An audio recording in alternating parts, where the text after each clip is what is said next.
ba? Ano ba ang kwento ko? Hindi malaman eh. Kanina nung hindi pa ako nagbi-video, dami ko na naisip. Ngayon, wala. So dito na lang yung line of work. Industrial painter, sandblaster. Yun ang aking linya. Sa mga hindi nakakalam ko yung trabaho noon, nagpipintura kami ng mga, mostly is bakal. Ngayon yung project namin is mga tangke ng oil. Nasa oil and gas kami. Yung ng company na aming pinagtatrabahuan. So may mga bagong mga nabuo or binuo na tangke dun sa Burnaby.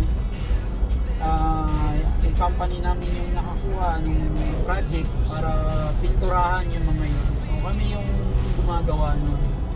So yun ang linya. So na-sandblast, then pipinturahan para hindi kalawangin.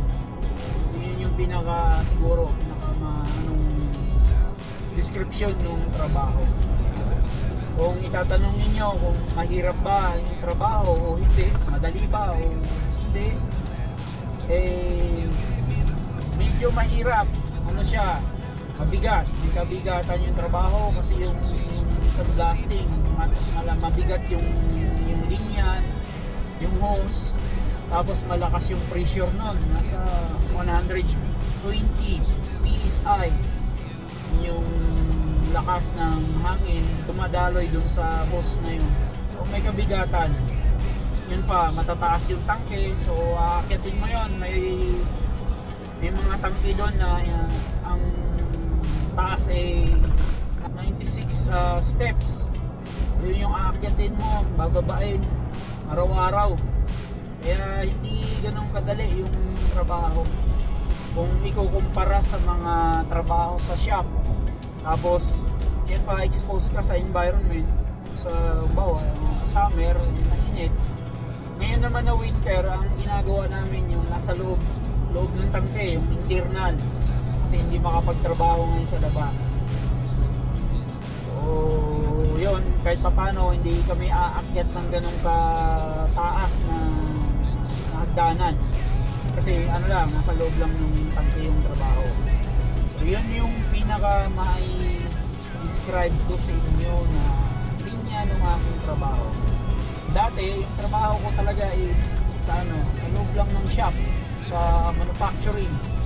Kumbaga yun yung controlled na na environment, nasa loob ka ng building lang, hindi kagaya ng ngayon sa mga panahon.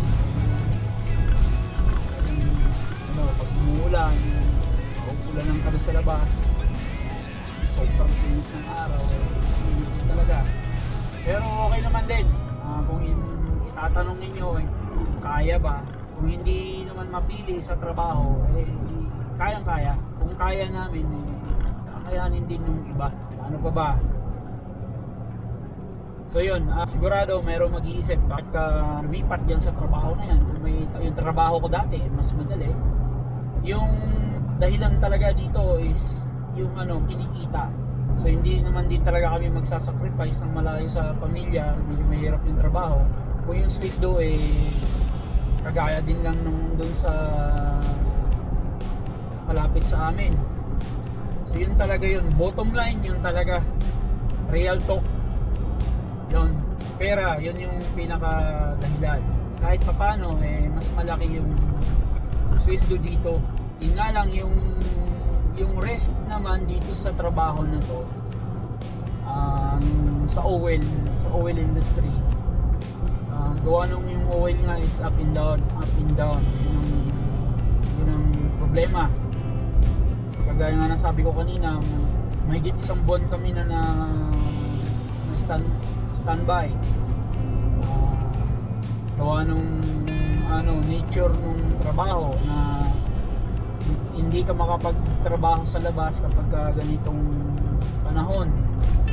Yung tangke naman na gagawin namin yung internal, hindi pa ready nung last month o last year, December. So inantay namin na matapos, kaya yun, ngayon pa lang na ready yung tangke para magawa na yung loob. Kagaya ng sa sa shop na continuous yung trabaho. Diretso lang doon sa yung pinanggalingan kong trabaho. Yun yung ano naman dito, kaibahan, yung downside yung sa field pa ba.